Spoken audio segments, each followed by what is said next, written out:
Good morning guys, welcome back to my channel. If this is your first time here, well, let me introduce myself. My name is Mari. If this is your first time here, consider subscribing to my channel. And if you're already a subscriber, hi, I appreciate you very much. Let's get this started. I'm gonna get copyrighted, oh no. So I wanted to make this video because I want to talk about the truth about healing. I want to start off with a gentle reminder, and that's healing is not linear. Healing is a journey. It's not a destination. This has been important for me because I used to find myself feeling really bad, really ashamed when I would find myself with the same feelings or in the same situation as before. I was looking for a sense of relief that would last me forever. But life doesn't work like that. The body does not work like that. And because it doesn't, we can ask ourselves, well, why the heck not? And that right there is a very good question because I have an answer for that. Our nervous system impacts the way we think and how we see the world around us. Everything that has happened to you, it gets saved in your body. Your body is like an SD card. Good example, right? So the autonomic nervous system sends messages to the brain based on what we experience. And when we experience a threat, our autonomic nervous system takes over to protect us. Video about that coming very, very soon. Being aware of this helps us learn how to regulate our nervous system because it's normal to repeat old patterns that were so normal to us. The work is being able to forgive yourself again and again and again. And that right there, guys, that's the compassion that we need to give ourselves to heal and grow as a person. Guys, life can sometimes be hard and things are still gonna hurt, but it's not about suppressing your emotions, but managing your reactions.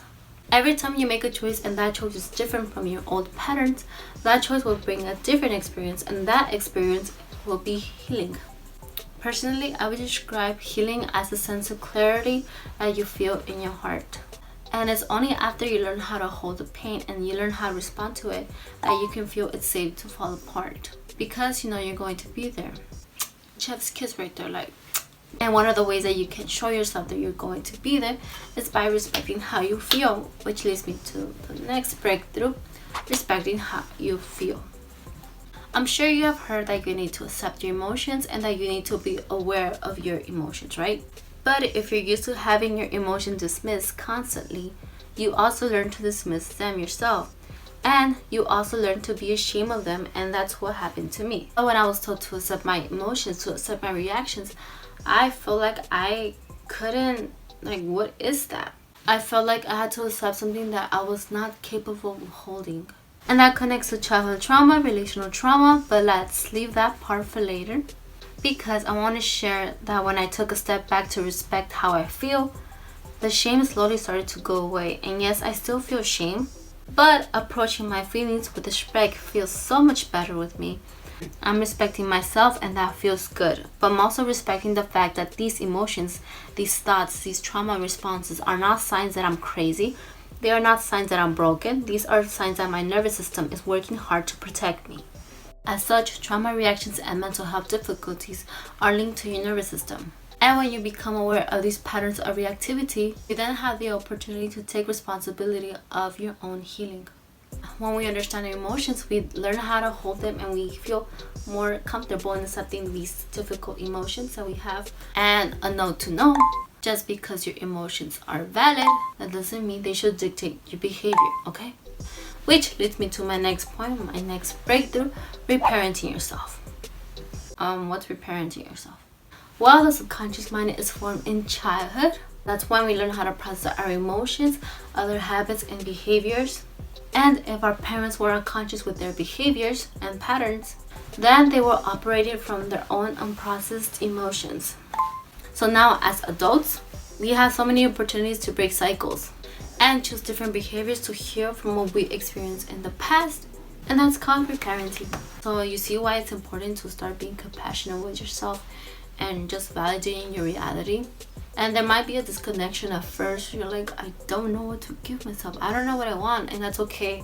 You need to make the effort to build a connection with how you feel and with your, and your intuition. So now I want to talk about what we see on social media. because I think there's a lot of videos on social media talk about healing, and there's like bodies in bathtubs with candles, and this sounds like people are dying, but they're not. I mean, people die every day. That's not what I'm talking about, and I should, because I think there's a lot of videos on social media that have to do with healing. You know, you see someone in the bathtub with candles, paddles, calling that healing, or you see people like going on trips, you know, in the Bahamas, or just they're in the ocean floating because it's healing. And yes, that's definitely healing. That's the healing to the soul, but most likely that's not the healing that people talk about when it comes to healing your traumas and, you know, doing the work and healing your inner child. When we sit down with ourselves and we feel, that's the healing that I'm talking about. That's the healing that is meant to talk about. That's the healing that we're talking about. That's sitting down and saying that you won't try to find a way to distract yourself. That's the healing part that I don't see on TikToks, you know? And I get it, that can be very intimate. But sometimes it's okay to give yourself a little rest, you know? But then, oh, I'm guilty for not processing it, and I feel shame for it. I don't know, but personally, if there's a chance that I can connect with myself, when I can experience something with myself and I can experience some kind of compassionate with myself, I'm going to let myself do that and see how that feels with me. And if I like it and it feels good to me at the end of the day, I think it was worth, you know, taking a break and doing something else, and then maybe coming back later, journal about it. And that's how I like to take care of that feeling of feeling shame for not, you know, processing it in that exact moment. And so I like to say that any opportunity you can get to connect with yourself, it's worth exploring. But going back to the conversation of the things that we don't see on social media, is how grief shows up in the healing, in our healing. So understanding that grief is a part of healing, it's part of being aware of why something is happening or why it happened. And we might not be fully aware of it unless we sit down with the feelings that feel intolerable and painful. I think for the most part, growth requires for you to leave something behind, patterns, habits. I think the most painful one that people can experience, that we can experience, is losing people, disconnecting with others. Most often it's, you know, they're hurting us in one way or another, you know, boundaries, but that's a whole different discussion. You kind of have to mourn your former life to be able to make space for this newer version of you and what that looks like to you and what you want that to look like, you know. I'm practicing how to do this. I'm practicing life. So if you want to do life with me, you know, consider subscribing to my channel. And yeah, please take care of yourself and I will take care of me. It's a done deal. Shake your hands. Goodbye.